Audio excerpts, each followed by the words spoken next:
Eu não tenho o costume de ler um texto longo, mas esse vai ser um pouco longo. São 34 versículos, tá bom? Aí você vai perceber que também não demora.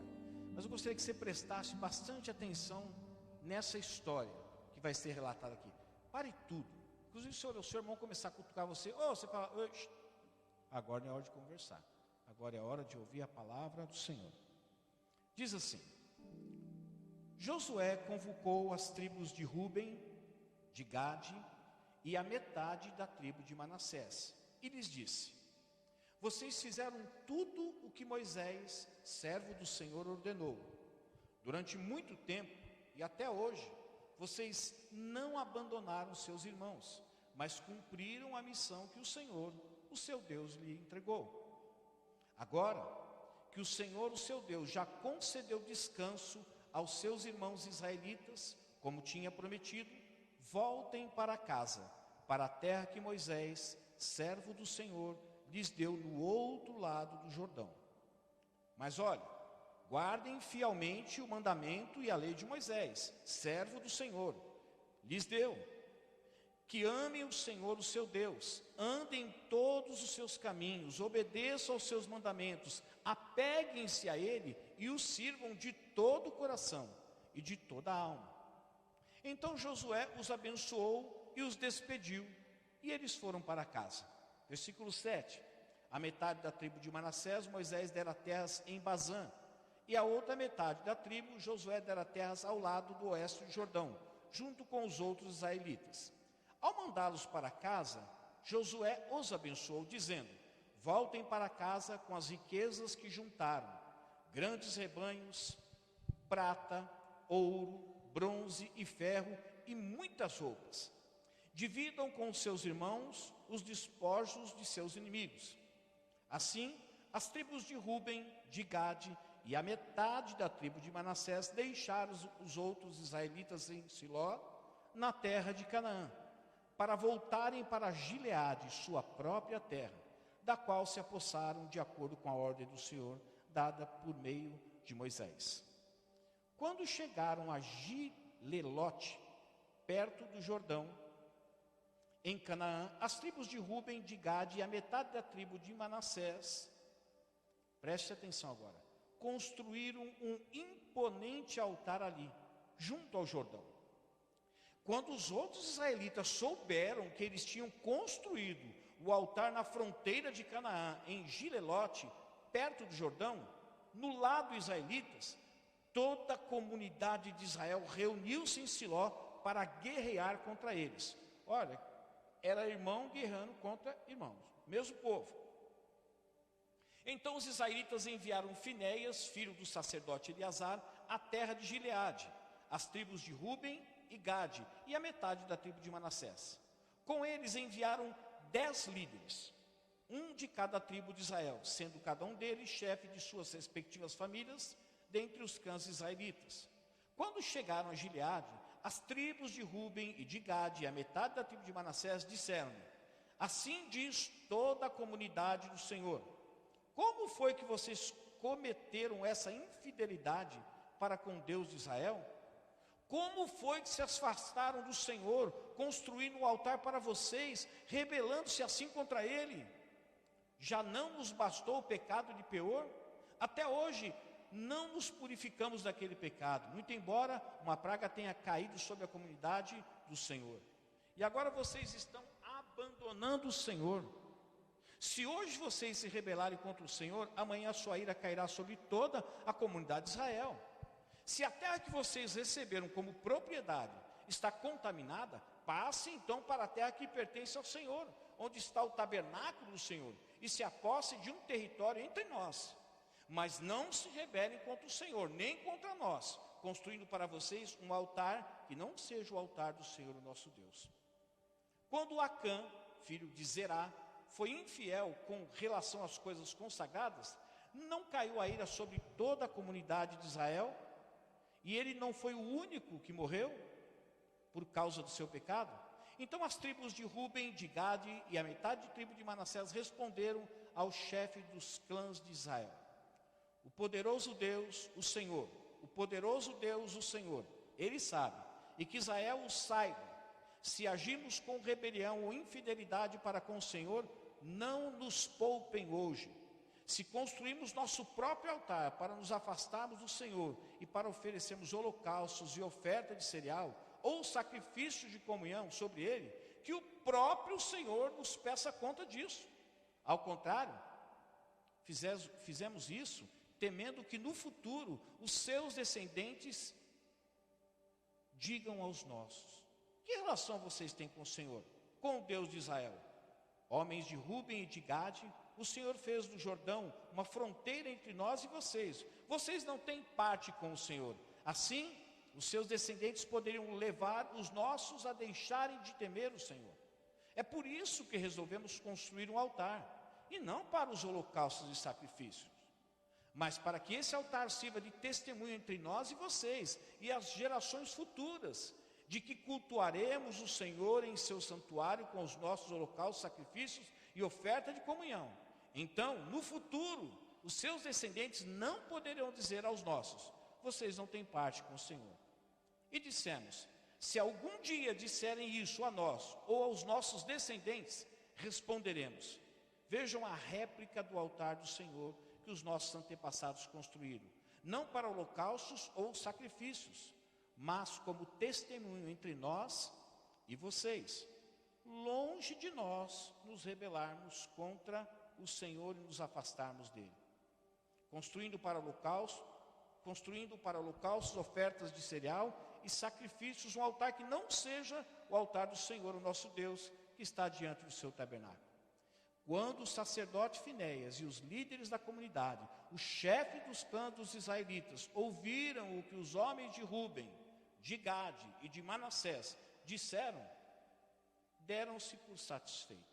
E Finéias, filho do sacerdote Eleazar, disse a Ruben, a Gade e a Manassés: hoje sabemos que o Senhor está conosco, pois vocês não foram fiéis para com o Senhor. Assim vocês livraram os israelitas da mão do Senhor. Somente até aí, tá bom. Pai, essa é a sua palavra. Eu te peço que o Senhor me ajude a transmiti-la, Senhor, na unção do teu Espírito, e que tudo aquilo que aconteceu com esse grupo de pessoas possa servir de lição para as nossas vidas também. Amém. Meus irmãos, é muito triste quando a gente assiste, quando a gente vê, às vezes até testemunha, desentendimentos que surgem entre as comunidades cristãs. E infelizmente hoje, por conta da rede social, das redes sociais, é muito comum você ver isso. Você vê o pastor da igreja A falando mal do pastor da igreja B, o pastor da igreja C falando mal do pastor da igreja D, o pastor E falando mal do pastor da igreja F. E por incrível que nos pareça, todas as igrejas fazem parte da comunidade cristã, são todos evangélicos, vamos assim dizer. Hoje é difícil você acessar o Facebook, você não vê uma postagem onde não está envolvido, não tem um quebra-pau entre líderes da igreja A ou da igreja B. Ou alguns líderes da igreja A pegam umas filmagens e postam no Facebook, metendo pau na igreja B, C, D, E ou F. Mas pior que isso, meus irmãos, é ver desentendimentos que surgem dentro da comunidade cristã. Eu estava falando entre as comunidades, de igreja para igreja. Mas infelizmente surgem desentendimentos dentro da comunidade cristã. Por que algumas pessoas às vezes vão embora da igreja?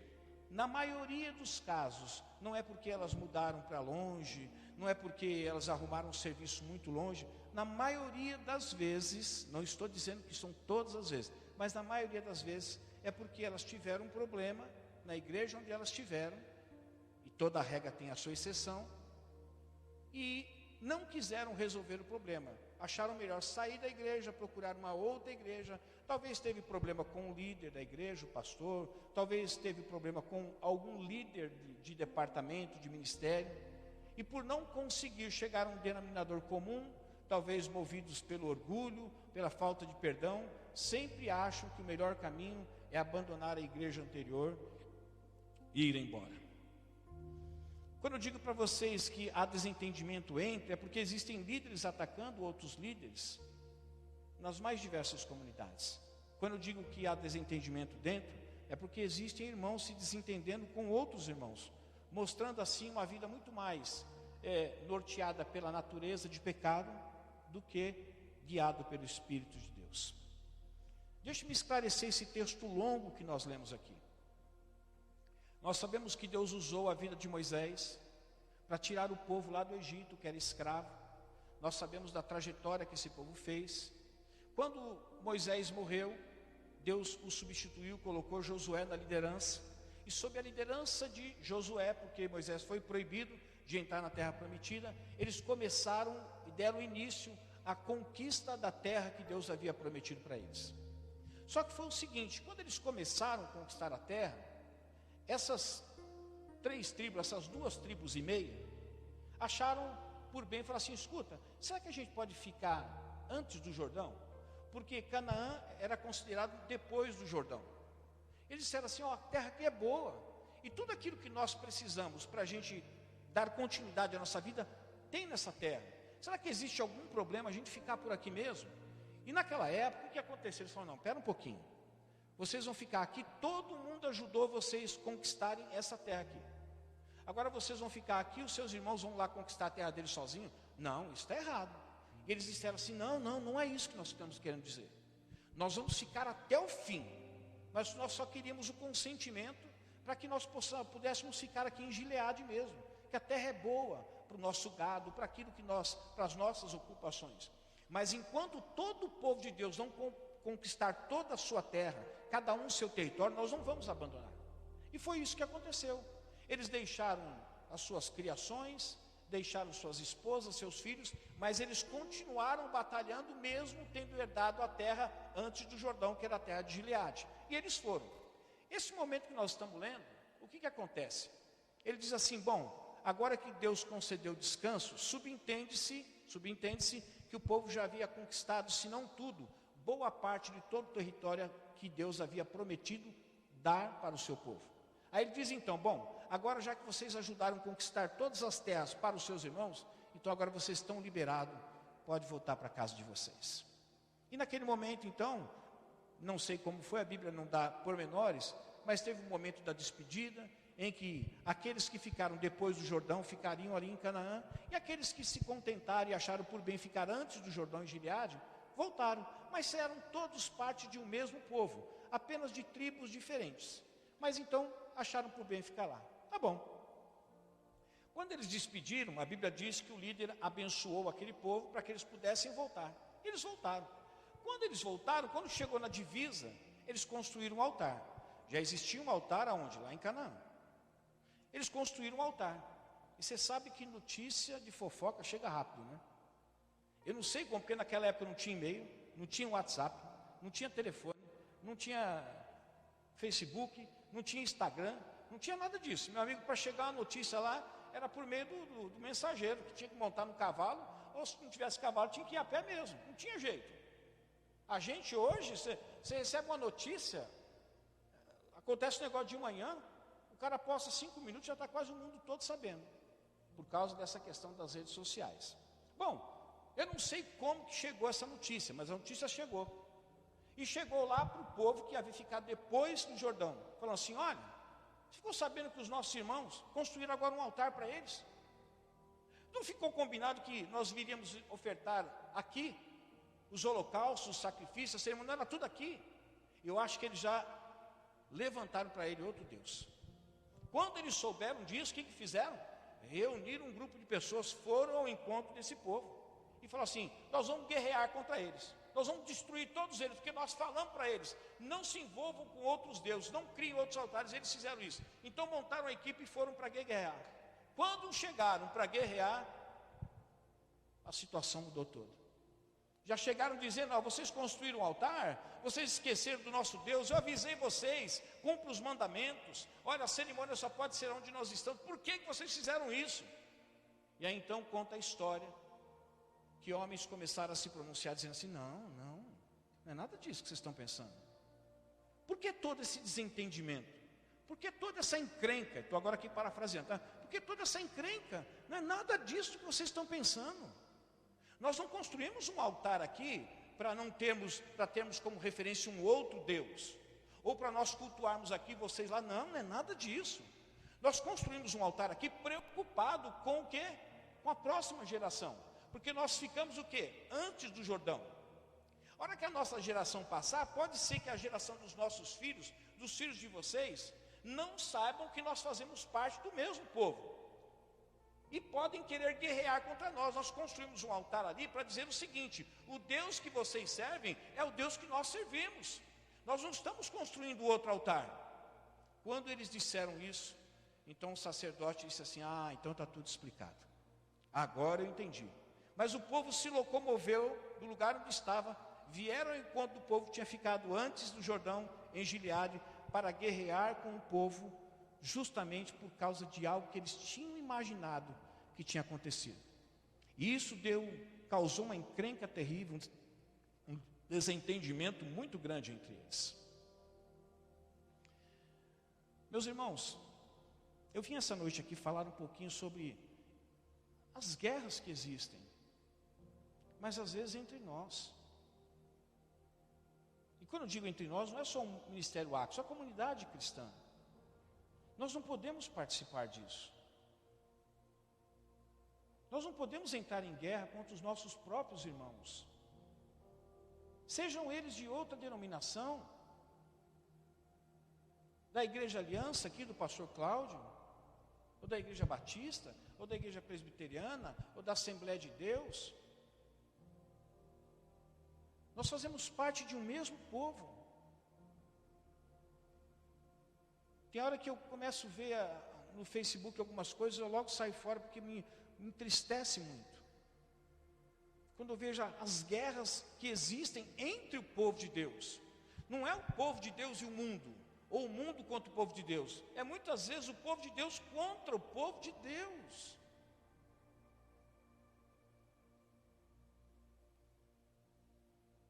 Eu já disse para vocês que sexta-feira eu encontro com pastores. E no início, quando eu comecei aí, uma das coisas em comum que é sempre falada entre os pastores, hoje a gente tem que tomar muito cuidado com aquilo que a gente fala para as pessoas, porque tudo ofende, tudo não é bem visto, e muitas vezes começa a haver um desentendimento totalmente desnecessário.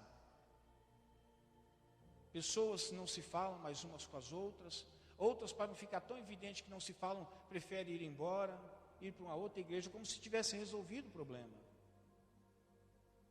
Então, primeira coisa, antes de eu começar a pregar aqui, já pregando, eu queria pedir para vocês encarecidamente, não compre essas brigas que vocês veem. Ontem mesmo, tinha uma postagem, um pastor, que é a favor do movimento LGBTQI+, mais não sei quantos, é a favor, e ele falando mal de um outro que não é a favor. Acho o seguinte: você é a favor? Então viva a tua vida.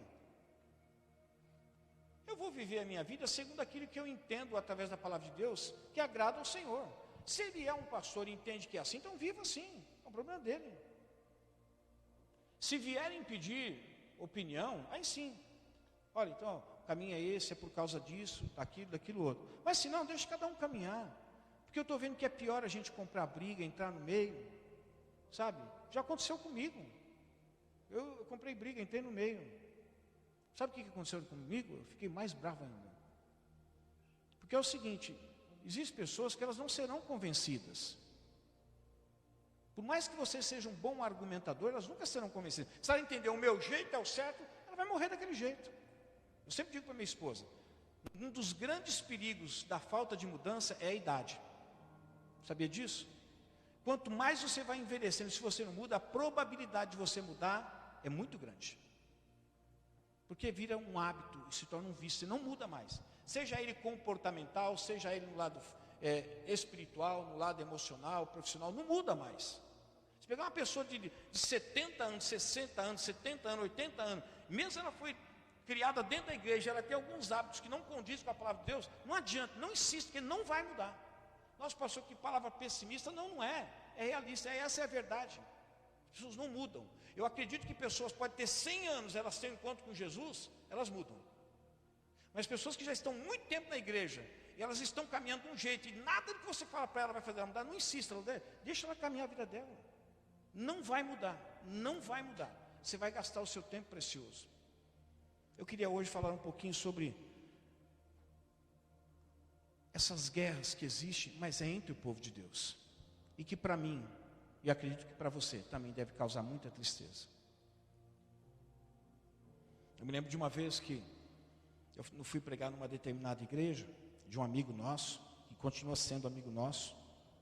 E quando eu fui pregar lá, uma das pessoas falou assim, qualquer dia eu vou visitar lá a igreja. Eu falei, mas fique à vontade, né?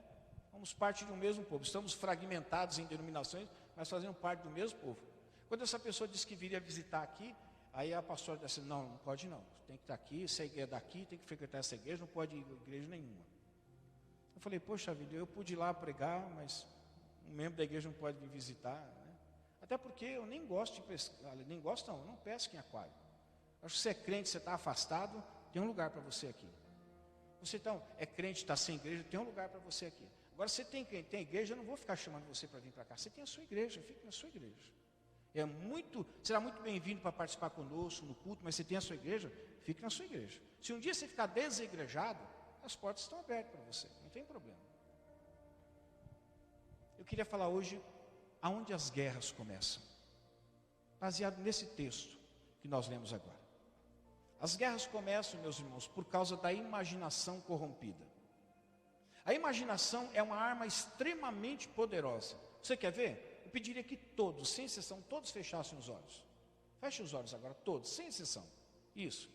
Imagine você num lugar paradisíaco. Talvez você já tenha até ido nesse lugar. Isso. Você está numa praia, de repente você está num resort ali. E agora convido você para você dar uma banda de iate, daqueles iates luxuosos. Você vai dar toda aquela volta, você vai passar o dia, vai ser servido a comida do bom e do melhor para você. Está gostosa a viagem aí? Isso, mas tem que abrir o olho porque não é verdade, tá bom? Mas você viu até onde você pode ir com a sua imaginação? Com a nossa imaginação nós nos transportamos, nós saímos do lugar onde nós estamos mentalmente e nós nos arremetemos para um lugar onde nós desejamos estar, seja esse lugar conveniente e às vezes até não conveniente. Mas a imaginação tem essa capacidade. Só que, no entanto, quando eu disse que você pode se transportar para um lugar que é bom, você também pode se transportar para um lugar que é o quê? Ruim. Você pode usar a sua imaginação para pensar boas coisas a respeito de pessoas, mas você também pode usar essa mesma imaginação para pensar coisas ruins dessas mesmas pessoas. Quando eu disse para vocês que as guerras começam por causa da nossa imaginação corrompida, porque foi isso que aconteceu com esse povo. Quando eles ouviram falar que o povo tinha ficado antes do Jordão e que tinham construído um altar ali, eles logo imaginaram que aquele povo que fazia parte do povo de Deus já tinha se corrompido com aquela nação que tinha ficado antes do Jordão e que eles tinham voltado a ser pessoas idólatras e estavam adorando outros deuses. Essa foi a conclusão que eles chegaram. Mas baseado em quê? Como eu disse, na época não tinha rede social, não tinha máquina fotográfica, não tinha como filmar e mandar como prova. Baseado o quê? Numa informação que eles receberam. E baseado na informação que eles receberam, eles o quê? Usaram a imaginação, mas nós sabemos que a nossa imaginação, infelizmente, embora ela possa nos transportar para bons lugares, mas ela também pode nos levar para lugares comprometedores. Eles imaginaram o pior. Eu tenho feito uma coisa comigo, meus irmãos. Não sei se com você daria certo. Comigo tem funcionado, nem sempre, mas na maioria das vezes tem funcionado. Eu tenho procurado pensar sempre bem de uma pessoa, até que prove para mim que o que ela está fazendo é um mal. Do que sempre pensar que ela está fazendo um mal, até que ela consiga provar que aquilo que eu pensava que era um mal, na realidade é algo de bom. Por quê? Eu escolhi pensar que as pessoas estejam fazendo aquilo, mas não há maldade, porque eu sofro menos com isso. Eu prefiro pensar que foi um erro, que foi uma falha, que às vezes até na boa intenção de fazer algo certo, ela está fazendo algo errado, mas não é por maldade. Se uma hora for constatado que tudo aquilo foi feito, mas foi feito de uma forma premeditada, aí eu posso chegar à conclusão de que na realidade não foi uma boa conduta, um bom comportamento. Mas até que isso seja provado, então essa é a minha escolha, Douglas. Eu prefiro pensar que aquilo que estão fazendo é algo bom, mesmo que seja ruim, até que consigam provar que é algo ruim. Mas isso não aconteceu com o povo. O povo logo que ouviu, ficou sabendo que o povo tinha construído o altar, logo eles deduziram, usaram a imaginação que está corrompida pelo pecado e disseram: o povo já se afastou de Deus. Montaram uma comitiva, foram até o lugar para guerrear contra os próprios irmãos. Quando eles ouvem a verdade, eu imagino que eles ficaram constrangidos. Não sabiam onde enfiar a cara. Sabe aquela história? Eu fiquei tão envergonhado que não sabia onde enfiar a cara. Foi isso que aconteceu com o povo. Sabe, meus irmãos, as guerras nossas, elas começam por causa que nós temos uma imaginação. E a imaginação foi algo dado por Deus. Mas por causa da inserção do pecado na nossa vida, e quando ele entra na nossa vida, ele acaba tomando conta de várias áreas da nossa vida, inclusive da nossa mente. E dentro da nossa mente ele acaba usando a imaginação. Nessa imaginação o povo imaginou algo negativo dos seus irmãos. Não poderiam ter pensado assim: por que eles construíram um altar? Vamos lá ver primeiro por que eles construíram. Não, eles logo armaram a equipe e foram para guerrear, porque eles haviam entendido que o povo havia se corrompido. Depois, quando chegaram lá, viram que não era nada daquilo. Se você quer cessar as guerras, as contendas que existem aonde você está, ou os lugares onde você está, use a sua imaginação para algo divino, para algo bom. Pastor, mas se no final for comprovado que estavam me fazendo mal, tudo bem, aí foi comprovado, mas será resultado do resultado, não resultado da sua imaginação o quê? Corrompida. Tente imaginar você ir cobrar uma pessoa de algo que disseram para você que ela fez contra você. E quando você chega perto dela para cobrar ela, falando assim: ó, eu sei o que você fez para mim, e hoje eu vim cobrar o que você fez de mal para mim. A pessoa fala assim: mas o que eu fiz de mal? Me disseram que você fez isso e aquilo contra mim. Falou: não, eu não. Como não? Mas me disseram. Quem te disse? Fulano de tal. Mas que provas? Eu não estou nem sabendo disso. Bom, você vai chegar à conclusão que na realidade a pessoa que você foi guerrear nada tinha a ver com aquilo que tinham dito para você, que tinham feito contra você. E aí eu vou usar uma palavra bem vulgar aqui: você vai pagar um mico. Se você não for orgulhoso, você vai pedir perdão. Agora, se você for orgulhoso, sabe o que você vai fazer?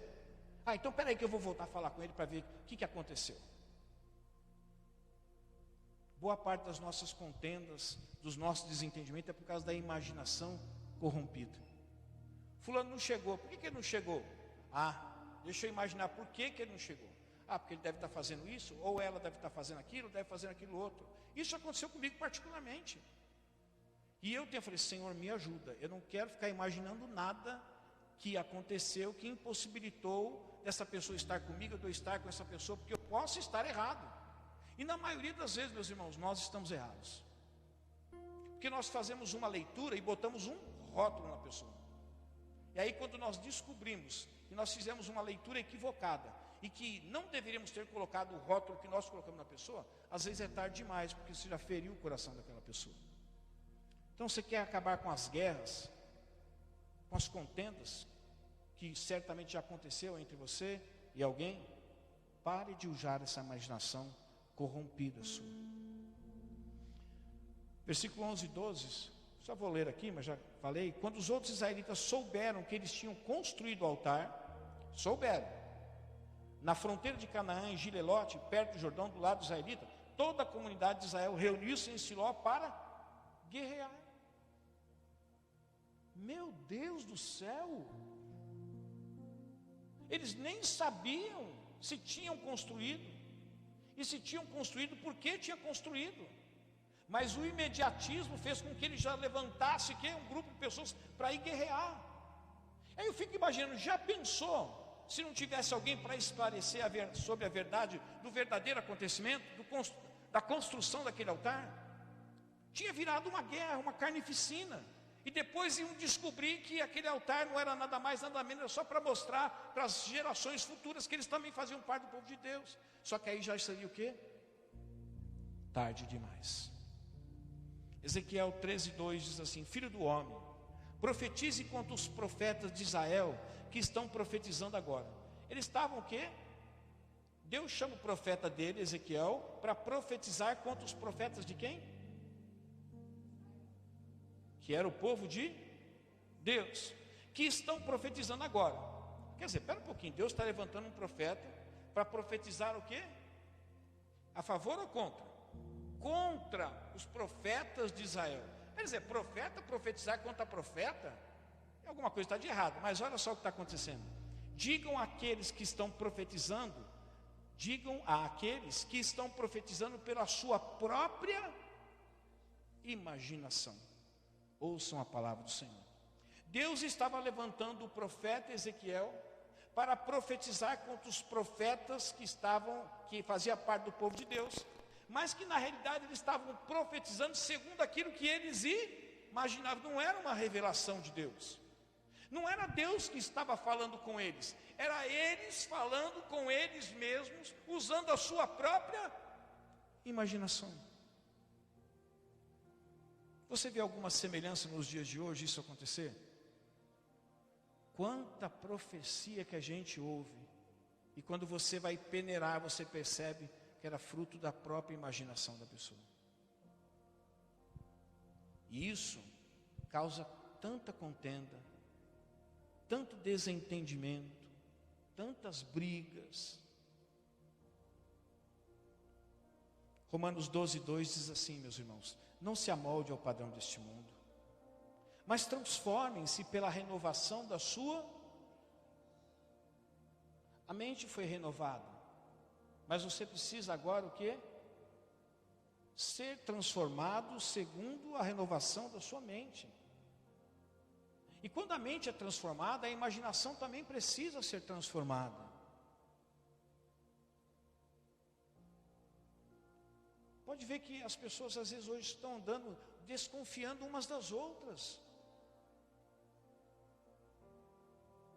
Qualquer olhar diferenciado, qualquer passo mal dado, qualquer movimento, qualquer menear de cabeça é motivo para as pessoas desconfiarem. Não, fazemos parte de um povo, de um mesmo povo, temos um mesmo Deus, somos habitados pelo próprio Espírito de Deus, temos em comum o mesmo Salvador, temos como residência eterna o mesmo céu. Agora, para que ficar usando a imaginação corrompida, para depois ter um desdobramento muito grande nos relacionamentos? Segunda verdade, as guerras começam também por causa da acusação sem fundamento. O que é uma acusação sem fundamento? É você, de certa forma, fazer uma afirmação sobre determinada pessoa, sem ter provas. Você apenas ouviu falar que algo aconteceu em relação àquela pessoa, e por conta daquilo que você ouviu, você está transmitindo, mas você não tem prova nenhuma. Recentemente, não foi algo tão ruim, mas recentemente nós recebemos a notícia de que um amigo nosso, que há muitos anos estava numa determinada igreja, com um determinado pastor, há muitos anos, ele tinha saído da igreja e estava numa outra igreja. E eu conheço esse rapaz, eu falei assim, não, mas ele não ia fazer isso assim, ainda mais com esse pastor, eles são muito parecidos, são muito iguais, eles não iam fazer isso. Mas afirmaram para isso que era verdade. E eu falei assim, espera um pouquinho, antes de eu pegar isso aqui e de repente levar para outra pessoa, eu vou procurar saber se era verdade. O que você acha que era? Não era verdade. Pelo contrário, esse rapaz tinha ido apenas numa outra igreja, pregar numa outra igreja. Como ele prega em outras igrejas, estava em outras igrejas, aí entenderam, baseado em informações que não tinham provas, dizendo que ele tinha saído da igreja, abandonado o pastor, já estava numa outra igreja. É que nem aqui, ó, você vai aqui direto, lá na frente tem a igreja do Senhor. O que está escrito lá na Senhor? Vende-se, está escrito vende-se, vender na igreja. Até perguntei para o pastor Cleber se ele sabe de alguma coisa, mas ele não tem informação. Mas está sendo vendido a igreja, o templo lá mesmo. Eu falei, meu Deus, o que será isso? Aí começa a subir o negócio, sabe que aconteceu uma coisa aqui, o outro fala, Aconteceu um negócio ali, aconteceu, eu falei, bom, o negócio é o seguinte, deixa quieto, não falemos nada, porque pode ser o quê? Uma acusação que eu posso estar fazendo sem fundamento. E o que é uma acusação sem fundamento? Voltando novamente à definição, meus irmãos. É você afirmar algo que você não pode provar.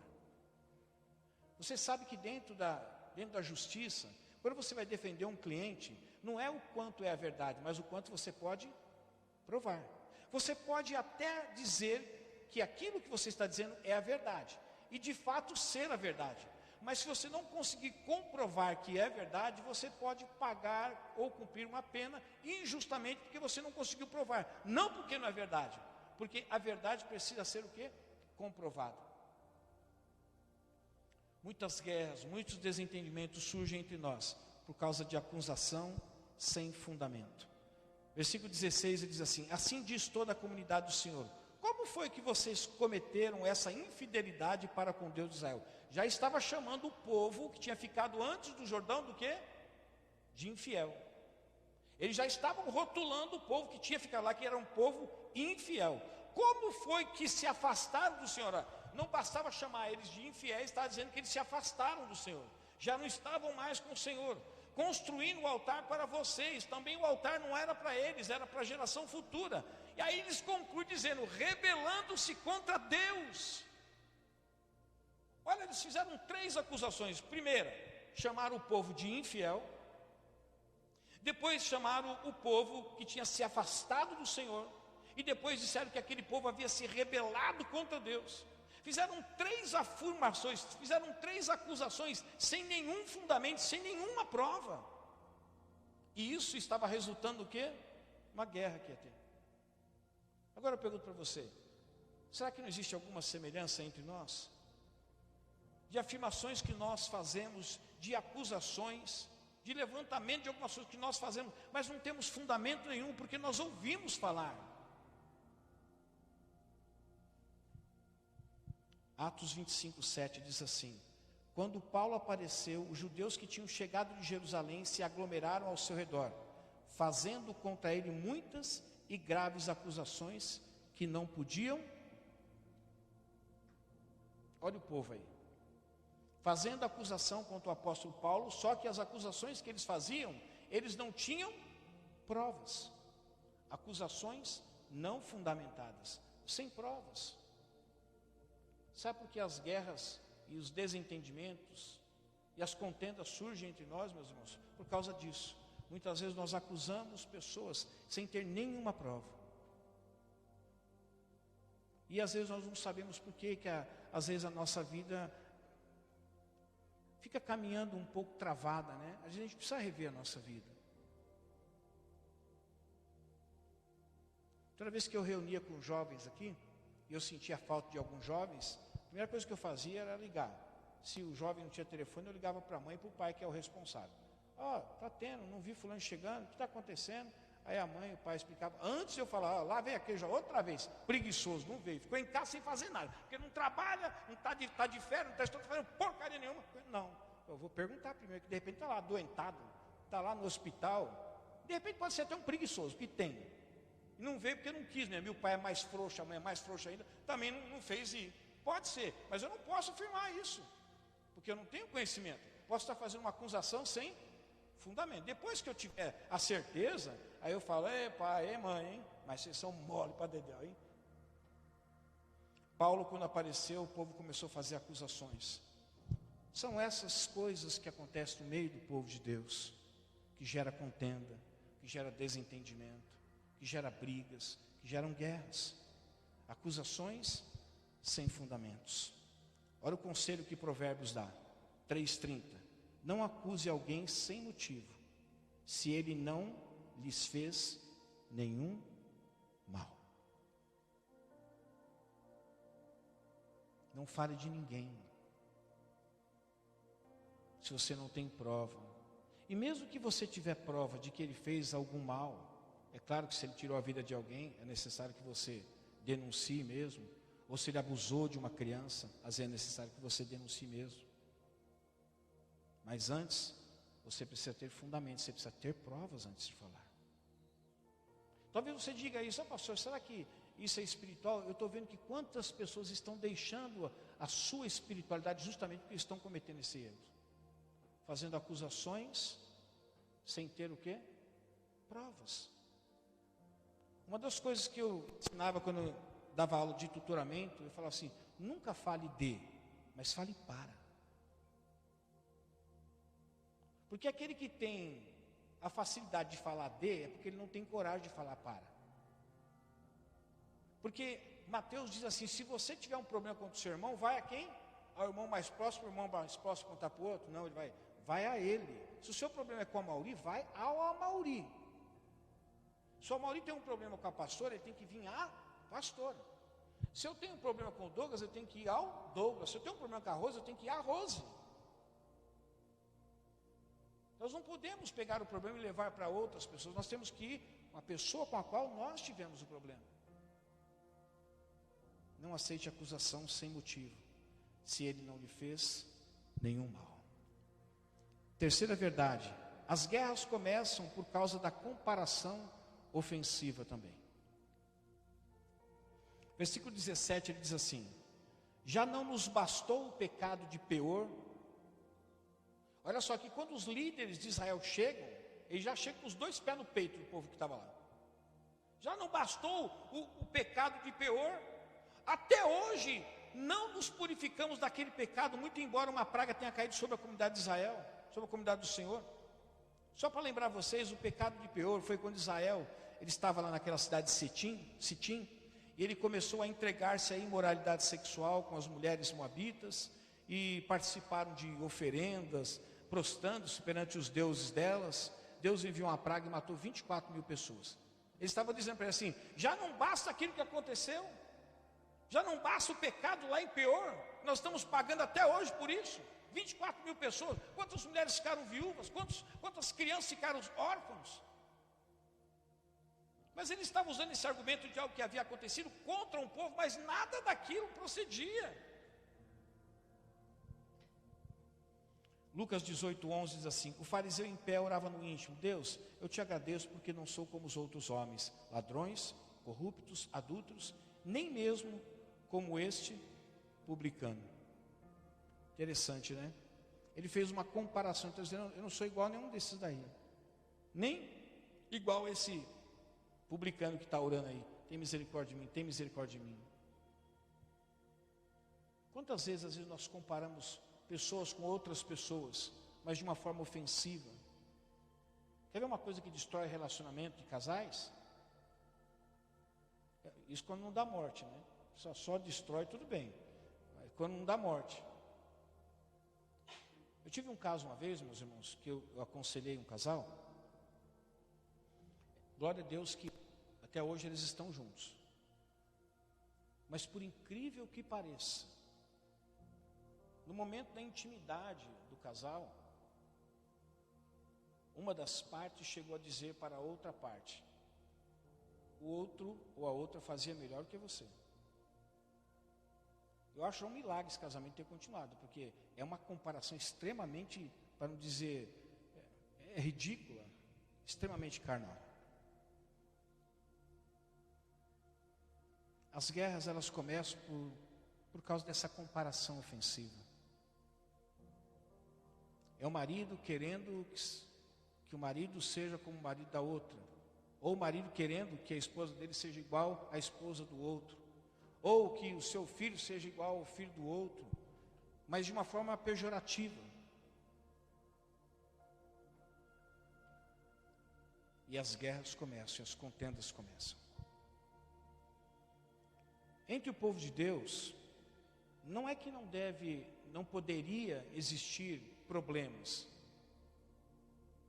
porque nós somos seres imperfeitos, nós falhamos, nós pecamos contra Deus uns contra os outros, mas o que não deveria acontecer é a falta de perdão, e que muitas vezes isso acontece. Nós temos pessoas que já foram daqui justamente porque não conseguiram perdoar um determinado acontecimento, acharam melhor ir embora. Bem, vão embora, mas o problema não está resolvido.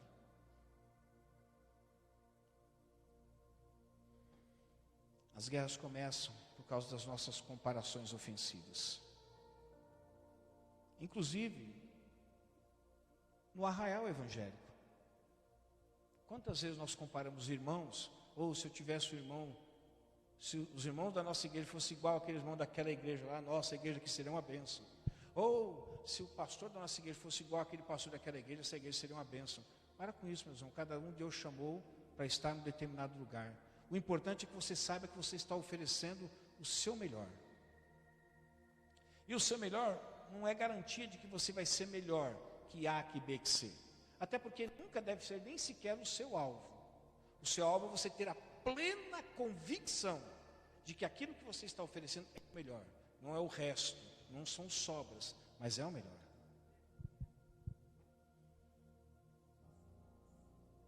Provérbios 17, 9 diz assim: aquele que cobre uma ofensa promove amor, mas quem lança em rosto separa bons amigos. Eu vou dizer algo aqui, mas eu quero dizer com muito cuidado para não alimentar dentro de você um caminho errado, tá? Às vezes, meus irmãos, dependendo da situação que você está vivendo, é melhor você... O ideal é que você não ceda os seus ouvidos para ninguém ficar falando mal de uma outra pessoa para você. Porque eu sempre pergunto para mim mesmo, eu não sei quem é pior, quem está falando mal da outra pessoa ou a pessoa que está cedendo o ouvido para escutar. Então o ideal é que você não fique escutando alguém falar mal de outra pessoa. Se ela começar a falar mal, você fala assim: para, irmão, não é para mim que você tem que falar. Você tem uma queixa contra o Douglas, então vai lá e fale para ele, não é para mim não. Porque se você falar para a pessoa, não é fofoca. Agora, se você falar para outras, é. Então você tem que ir diretamente. Então às vezes você escuta alguma coisa e foi algo que foi incapaz de você não escutar, porque a pessoa chegou com os dois pés no peito e falou: ó, fulano de tal é isso, isso. A melhor coisa que você faz é o quê? Não levar. Guarda para você mesmo. Oriente aquela pessoa: irmão, não faça isso. Vá conversar com essa pessoa, se de fato isso aconteceu, mas não faça isso não. Inclusive o que você fez comigo hoje, contando, não faça com mais ninguém. Não saia espalhando para ninguém. Seja uma mulher de Deus, seja um homem de Deus, seja a solução, não seja problema. Às vezes é melhor você escutar algo que alguém falou feio de alguém, mas guardar para você e nunca levar. Meus irmãos, eu tenho um monte de coisa guardada dentro de mim, de que chegaram a falar para mim de outra pessoa, e para não ter problema essa pessoa com a outra pessoa, porque depois ela descobriu que ela estava errada, eu nunca falei, até hoje. Porque aquele que cobre uma ofensa, ele promove o amor, mas aquele que quer sair espalhando, você sabe o que falar de você? Um dia teve um culto aqui, no finalzinho, peguei duas pessoas ali na porta, mentira, tá? Peguei duas pessoas na porta, eu estava atrás da porta, porque eles não sabiam que eu estava ali atrás da porta. Estava do outro lado e estavam falando mal de você. O que falaram de mal de mim, tio? Eu falei assim: falaram isso. Eu não posso evitar que as pessoas falem às vezes, mas eu tenho pleno domínio sobre não transmitir aquilo que me falaram. Isso mostra maturidade. E por último, as guerras começam por causa da conclusão apressada. Quem aqui nunca tirou conclusão apressada? Quem nunca tirou conclusão apressada? Erga a mão. Eu, além de não erguer, vou baixar lá. Várias vezes já tirei conclusão apressada. Já tirei conclusão apressada dentro de casa, já tirei conclusão apressada aqui na igreja, já tirei conclusão apressada entre amigos. Que é um defeito que a gente tem. Dentre os milhares, eu não sei se você tem esse, mas esse eu tenho ainda, estou vencendo. Mas às vezes a gente recebe informações e a gente pega aquelas informações e fala assim: o veredito é esse, cadeira elétrica. O veredito é esse, injeção letal. O veredito é esse, tem que ser pegar um instrumento da Inquisição e tem que empalar o sujeito. Você sabe o que é empalar? Quem sabe o que é empalar o sujeito? A empalação consistia num método de tortura, onde tirava a roupa da pessoa, embaixo tinha um tronco de árvore pontudo aqui, erguia a pessoa amarrada a uma altura de 2, 3 metros de altura, depois soltava a corda. Então o ânus dela penetrava naquela madeira, chegando às vezes a sair quase pela boca. Era o empalamento.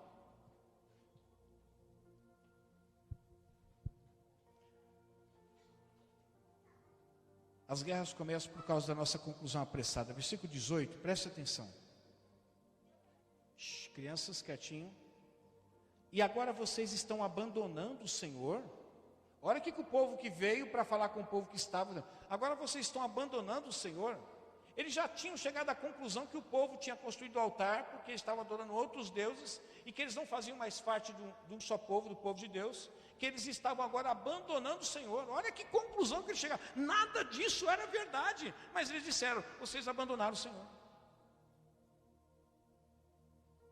E às vezes nós temos esse comportamento, baseado em informações que a gente recebe de A, de B, de C, e às vezes da própria pessoa. Não seja apressado em concluir nada, mas nós não sabemos o que está por trás de uma história. Nós não sabemos.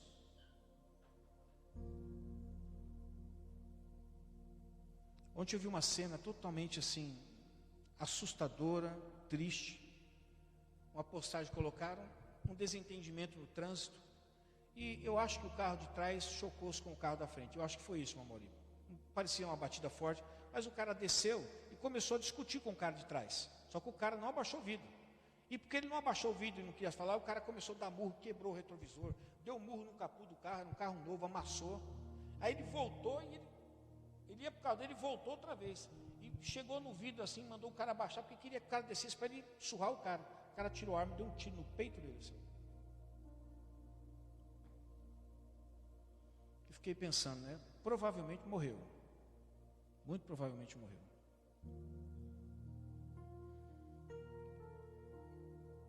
Minha esposa sempre fala: Mauro, cuidado no trânsito, dá para não falar algumas coisas, porque você não sabe o que o cara tem lá dentro do carro. Né? E hoje basta nada para a pessoa às vezes tirar um revólver e te dar um tiro. Eclesiastes 5:2 diz assim: não seja precipitado de lábios, nem apressado de coração. Uma coisa eu acho que um pouco faz parte da minha própria natureza. Outra coisa é algo que eu aprendi e continuo aprendendo. Quando é jogado alguma coisa, algum assunto, alguma situação, eu nunca tenho pressa de falar, eu sempre prefiro ouvir as pessoas falarem. Um dá um parecer, o outro dá outro parecer, o outro dá outro parecer. E ao ouvir os pareceres, os mais diversos e diferentes pareceres, eu posso chegar à minha conclusão e sem pressa, talvez trazer uma sugestão para o grupo. Existem pessoas que você pode ver num grupo, basta você fazer uma pergunta, ele sempre é o primeiro a se pronunciar. Você nem termina a pergunta. Escuta, que cor que era o cavalo branco? Eu já sei. Ele fala que o cavalo era marrom. Que cor que era o cavalo branco de Dom Pedro? Marrom. Como é que pode ser marrom se eu estou dizendo que o cavalo branco? Pessoas apressadas para falar. Parece que elas têm uma necessidade de se pronunciar, dizer quem elas foram, quem elas são, o que elas fazem, o que elas pensam. Não tenha pressa não. Vou usar um ditado que não está na Bíblia, mas o apressado come cru. E quente, né? Vou terminar aqui. Vou dar um conselho para você. Provérbios 21:23. Quem é cuidadoso no que fala, há crianças. Quem é cuidadoso no que fala, evita pouco ou muito? Agora, se você não é cuidadoso no que fala, você vai sofrer. Principalmente se você é precipitado de lábios. É melhor você sair de um lugar dizendo assim: o que ele falou? Nada também. Do que você sair do lugar que o cara falou, mas nada do que ele falou se aproveitou. É melhor você ser conhecido como o silêncio do que o tagarela. É melhor você falar uma palavra, mas que seja útil, do que você falar 10.000 palavras que sejam totalmente inúteis. O povo de Deus, falando com o próprio grupo que fazia parte do povo de Deus, estava tirando conclusão apressada sobre o povo de Deus. É o que eu vejo na internet hoje. Pessoas dizendo: fulano de tal é isso, fulano de tal é aquilo, fulano de tal é aquilo outro, isso aqui. Calma, meus irmãos, todos nós somos seres humanos, nós falhamos. E por mais que você possa admirar determinada pessoa, ela vai falhar, e às vezes ela vai falhar feio. Eu tinha uma admiração muito grande por uma determinada pessoa, hoje ela não se encontra mais entre nós, não aqui na igreja, não está mais entre nós, o Senhor já recolheu. Sempre tive uma grande admiração por ela. Mas depois, conversando com algumas pessoas, foi constatado algo que essa pessoa fez, e eu disse para minha esposa assim, nossa, que decepção. Que decepção, eu fiquei decepcionado. Mas minha esposa disse um negócio muito importante para mim. Mas você vai jogar tudo fora? Jogar tudo fora de bom que você vê nessa pessoa por causa de algo que você descobriu agora? É verdade, meus irmãos. A gente está jogando as pessoas fora por causa de uma palavra, por causa de um ato. E esquece tudo de bom que essas pessoas já fizeram para nós. Não tire conclusões apressadas. Não faça como o povo que fez com o próprio povo, dentro do povo de Deus.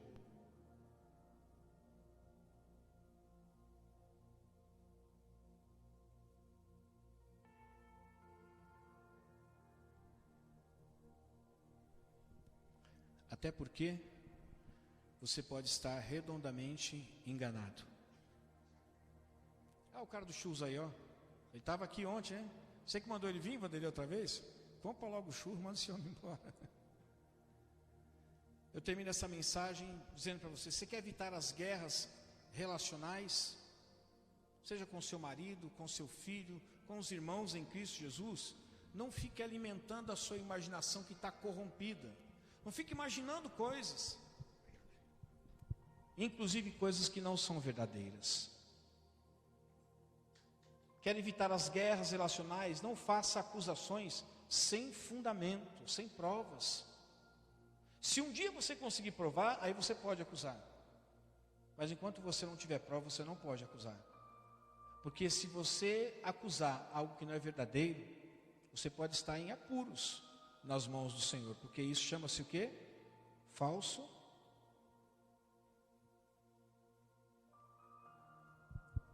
Quer evitar as guerras relacionais? Não fique fazendo comparações ofensivas. Não compare um irmão com outro irmão, não compare uma igreja com outra igreja. Não compare o jeito que Deus usa um, o jeito que Deus usa outra. Não faça isso.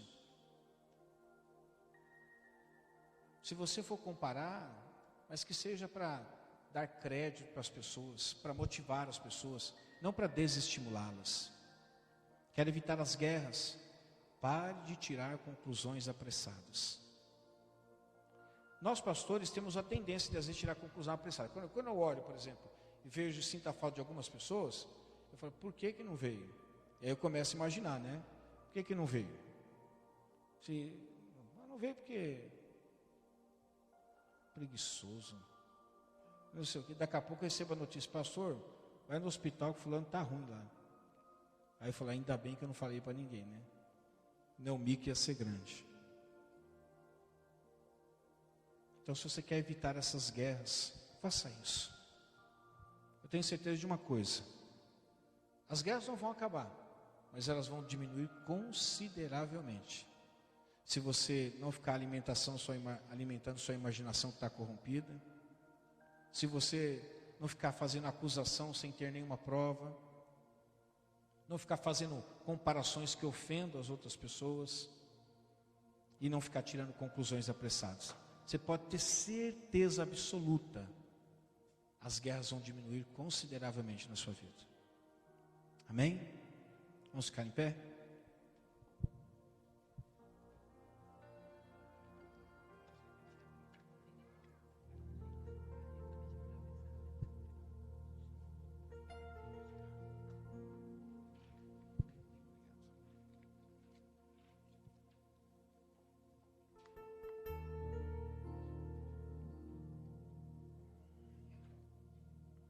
Talvez essa semana você possa ser desafiado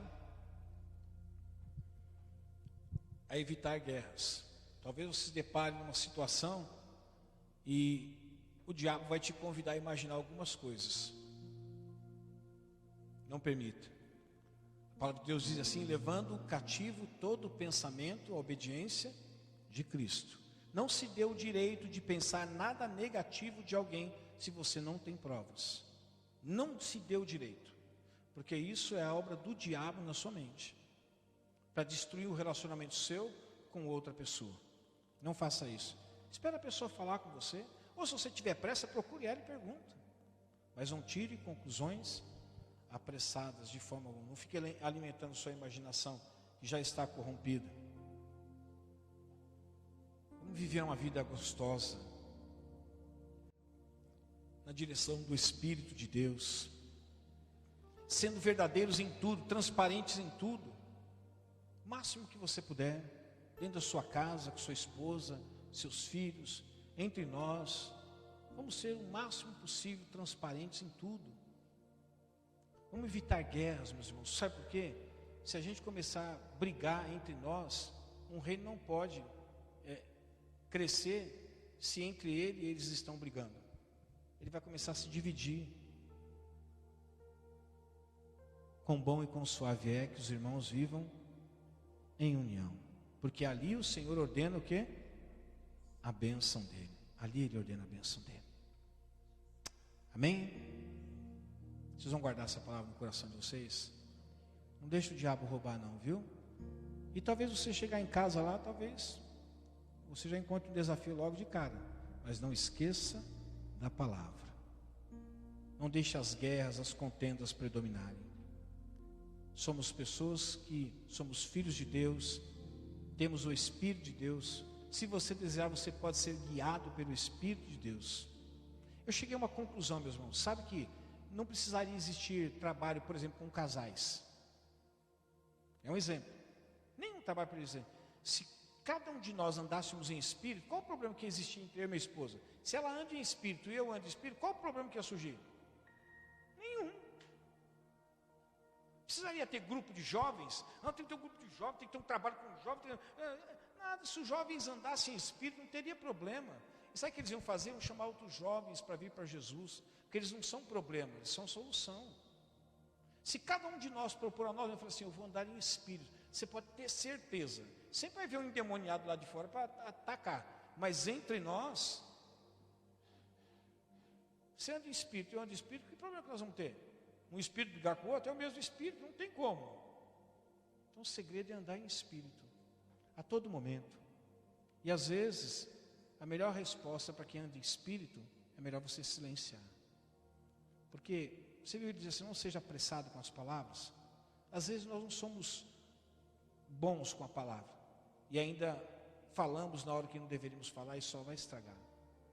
Espera a hora certa, o momento certo, e o Senhor vai nos direcionar. Pai, obrigado por esta noite, por esta palavra. Que não seja mais uma palavra, Senhor, ouvida, mas seja uma palavra guardada dentro de nós, para reorientar a nossa alma.